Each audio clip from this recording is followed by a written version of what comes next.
গত পরশু সেনাপ্রধানের দেয়া বক্তব্য নিয়ে আলোচনা এখনো চলছে। ইনফ্যাক্ট আমি গতকালও দুটো টিভি টক শোতে গেছি, এর মধ্যে এই আলোচনা এসছে।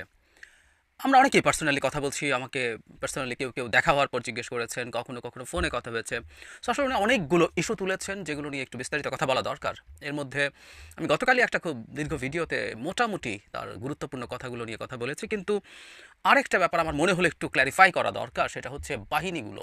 উনি পুলিশ, র্যাব, ডিজিএফআই, এনএসআই এদের আলাপ এনেছেন, এবং এগুলো নিয়ে আসলে কি করা দরকার এই কথাটা আমার মনে হয় একটু আমাদের মধ্যে হওয়া উচিত। একটু অপ্রীতিকর বিষয়, কিন্তু একটু ঝুঁকিপূর্ণ তো বটেই। তারপরেও আমার মনে হয় একটু বাস্তবতার মাটিতে দাঁড়িয়ে এই আলাপটা করা দরকার। উনি কি বলেছেন গতকালও পড়েছে, আবারও পড়বো আজকের আলোচনার সূত্রে। কিন্তু আরেকটা ইন্টারেস্টিং ব্যাপার হচ্ছে উনি আসলে এমন সব কথা বলেছেন এবং এমনভাবে কথা বলেছেন, তার পেছনে সম্ভবত এটাই কারণ। উনি একটা পর্যায়ে বলছেন উনি রাওয়া ক্লাবের চেয়ারম্যান কর্নেল মোহাম্মদ আব্দুল হকের প্রতি কৃতজ্ঞতা জানাচ্ছেন, এবং তারপর তিনি বলছেন উনি আমাকে সুযোগ করে দিয়েছেন আজকে এখানে আপনাদের সাথে এসে কথা বলার জন্য। একটু মন খুলে এই কথা বললাম। এতদিন যে কথা মনের মধ্যে ছিল সবসময় প্রকাশ করতে পারি না, প্রকাশ করাও যায় না, আজকে প্রকাশ করে ফেললাম। বোঝা যাচ্ছিল দীর্ঘদিন থেকে তার ভেতরে এই রিলেটেড স্ট্রেস জমা হচ্ছিল। তিনি স্ট্রেসের মধ্যে ছিলেন। উনি for the last 7 or 8 months I had enough, এরকম একটা কথাও বলেছেন। এবং আমার অভিজ্ঞতা বলে মানুষ অনেক বেশি যখন মানে স্ট্রেসড থাকে কখনো সেটা ইংরেজিতে বলেন, তিনি সেটা বলেছেন। এটা মে বি আর ইন্ডিকেটর।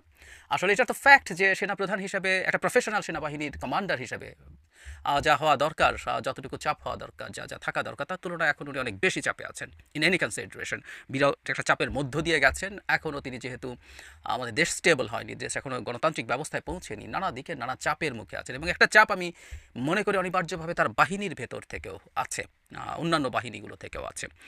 আমি তার ওই বক্তব্যটা পড়ি এবং আমাদের করণীয় নিয়ে একটু আসলে মনে হয় কথা বলা দরকার।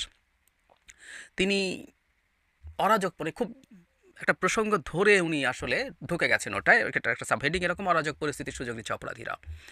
তিনি অনেকগুলো কারণ আছে, তিনি একটা জায়গায় বলছেন দেশে আইনশৃঙ্খলা পরিস্থিতির মধ্যে ব্যাপার আছে। এর মধ্যে তিনি বলতে গিয়ে প্রথম বললেন যে এটা আমরা নিজেদের মধ্যে যখন হানাহানি করছি তাহলে অন্যরা সুযোগ নেবে, এটা একটা দিক। এরপর উনি আসলে বাহিনীগুলোর কথা আসেন। সেনাপ্রধান বলেন police, RAB, BGB, DGFI, NSI এগুলো দেশের জন্য অত্যন্ত গুরুত্বপূর্ণ কাজ করেছে অতীতে, খারাপ কাজের সাথে অসংখ্য ভালো কাজ করেছে। আজকে যে দেশের অস্থিতিশীলতা, দেশটাকে যে এত বছর স্থিতিশীল রাখা গেছে, এটার কারণ হচ্ছে এই সশস্ত্র বাহিনীর বহু সদস্য, সেনা সদস্য, সিভিলিয়ান সবাই মিলে এই অর্গানাইজেশনগুলোকে, সামরিক অসামরিক সবাই মিলে এই অর্গানাইজেশনগুলোকে এফেক্টিভ করে রেখেছে। সেই জন্য আজকে এতদিন ধরে আমরা একটা সুন্দর পরিবেশ পেয়েছি। এর মধ্যে যারা কাজ করেছে, যদি অপরাধ করে থাকে সেটা শাস্তি হবে, অবশ্যই শাস্তি হতে হবে, নাহলে এই জিনিসটা আবার ঘটবে। আমরা সেটাকে বন্ধ করতে চাই চিরতরে, কিন্তু তার আগে মনে রাখতে হবে আমরা এমনভাবে কাজটা করব এই সমস্ত অর্গানাইজেশনগুলো যেন আন্ডারমাইন না হয়। তিনি আরও বলেন আজকে পুলিশ সদস্য কাজ করছে না, একটা বড় কারণ হচ্ছে অনেকের বিরুদ্ধে মামলা আছে, অনেকে জেলে। RAB, BGB, DGFI, NSI panicked. খেয়াল করি, RAB, BGB, DGFI, NSI panicked. বিভিন্ন দোষারোপ, গুম, খুন ইত্যাদির তদন্ত চলছে। অবশ্যই তদন্ত হবে, দোষীদের বিচারের আওতায় আনা হবে। কাজটা এমনভাবে করতে হবে যেন এই অর্গানাইজেশনগুলো আন্ডারমাইন না হয়। এই অর্গানাইজেশনগুলোতে যদি আন্ডারমাইন করে আপনারা মনে করেন যে দেশে শান্তি শৃঙ্খলা বিরাজ করবে, সবাই শান্তিতে থাকবেন, এটা হবে না, সেটা সম্ভব না। আমি আপনাদের পরিষ্কার করে বলে দিচ্ছি। আবারও বলছি, কেউ যদি শোনেন তাহলে দেখবেন উনি অত্যন্ত টাফ ভাষায়, টাফ অ্যাটিটিউডে, টাফ বডি ল্যাঙ্গুয়েজে কথাগুলো বলেছেন। আচ্ছা, আমরা একটা জিনিস খেয়াল করি যে একটা বক্তৃতার মধ্যে উনি এটা কেন বললেন। ওনার এই যে বক্তব্য আছে সেটা তো উনি সরকারকে জানাতে পারতেন। সরকারের সর্বোচ্চ যিনি মানুষ, আমাদের সরকার প্রধান, তার সাথে যোগাযোগ যে কোনো মুহূর্তে তিনি করতে পারেন, দেখা করতে পারেন। বহুবার তিনি তার সাথে বসেছেন, কথা বলেছেন। এটা তো গিয়ে উনি একেবারে সর্বোচ্চ ব্যক্তির কাছে জানাতেই পারেন। স্বরাষ্ট্র বা সংশ্লিষ্ট মন্ত্রণালয় যারা আছেন সেসব উপদেষ্টাকেও জানাতে পারেন, কিন্তু উনি পাবলিকলি বলেছেন। তার মানে আমি এটা ধরে নেব যে সরকারকে হয়তো আগেই জানিয়েছেন, কিন্তু উনি চেয়েছেন জনগণও ব্যাপারটা জানুক। কারণ বিভিন্ন ইস্যুতে জনগণের দিক থেকে নানা রকম চাপ সরকারের উপরে তৈরি হয়।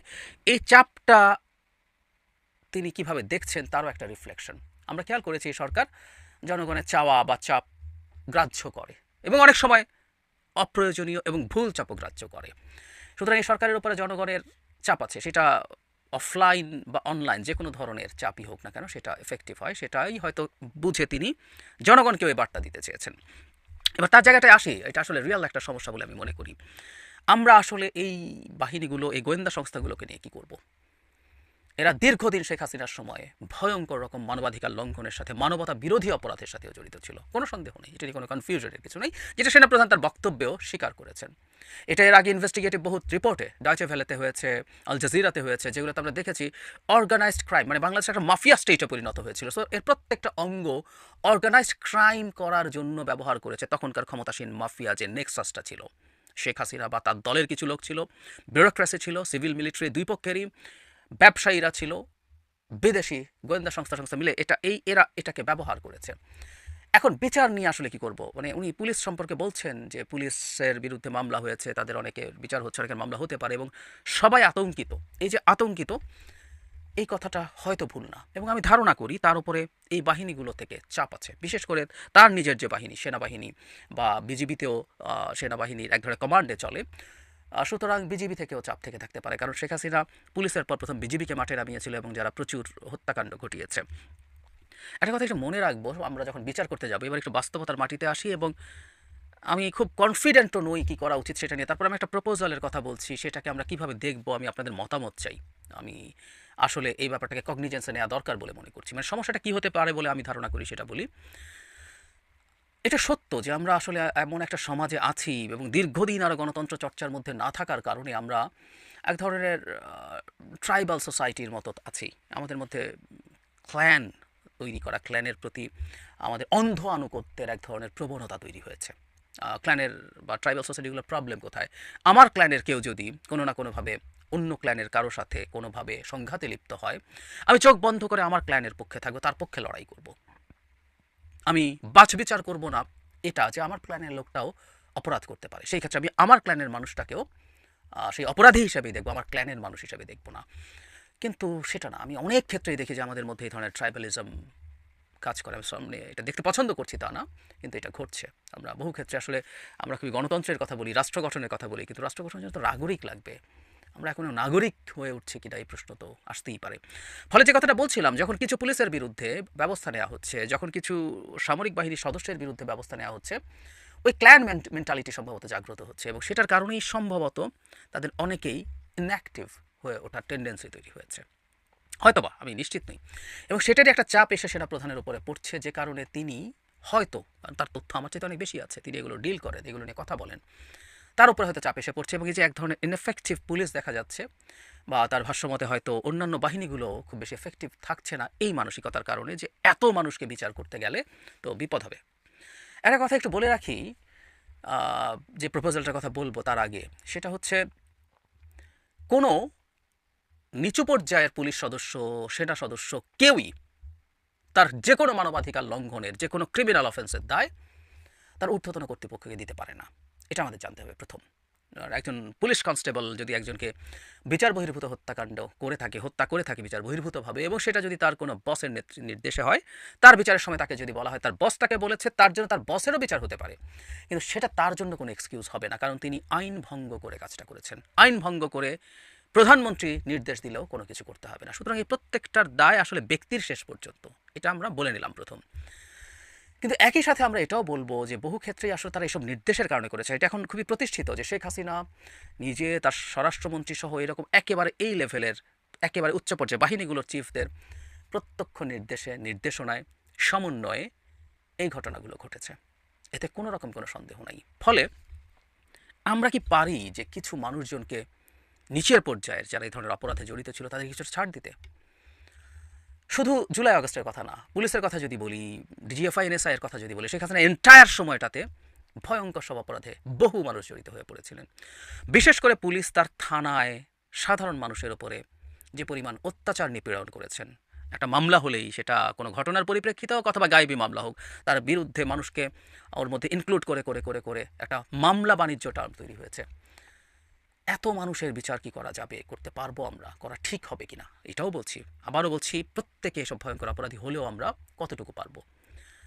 যুদ্ধাপরাধের বিচারের ক্ষেত্রে যেটা হয়, আমরা জানি দ্বিতীয় বিশ্বযুদ্ধের পর বিখ্যাত দুটো ট্রায়াল, নুরেমবার্গ ট্রায়াল এবং টোকিও ট্রায়াল। এত বড় বিশ্বযুদ্ধ, এত বিভৎস সব ওয়ার ক্রাইম, নুরেমবার্গ ট্রায়ালে এনলিস্ট করা হয়েছিল, মানে অ্যাকিউজ করা হয়েছিল, মানে পক্ষ করা হয়েছিল, আমি ভুল না করলে 24 জনকে, আর টোকিও ট্রায়ালে এটা 28 জন। তারপর আমরা খেয়াল করছি যে আসলে সবচেয়ে ভয়ঙ্কর যে মানুষগুলো অপরাধ করেছিল তাদেরই বিচার করার চেষ্টা করা হয়েছিল সেখানে। ওয়াইড স্কেলে করলে মেবি টাফ। আমরা এই বাহিনীগুলো সবগুলোকে অ্যাবলিশ করে দিতে পারি না, কেউ কেউ ওভার এনথুজিয়াস্টিক হয়ে এগুলো করতে বলেন, কিন্তু করা যাবে না, করা সম্ভব না। আমি জানি না এটা করা ঠিক হবে কি না, কিন্তু আমার কাছে মনে হলো সেনাপ্রধানের বক্তব্য দিয়ে যে এটা একটা মেজর প্রবলেম এই মুহূর্তে, এবং উনি আমাদের জনগণের কাছে আসলে কথাগুলো বলছেন, আমরা জনগণ যাতে অন্তত এই চাপটা অনেক বেশি তৈরি না করি।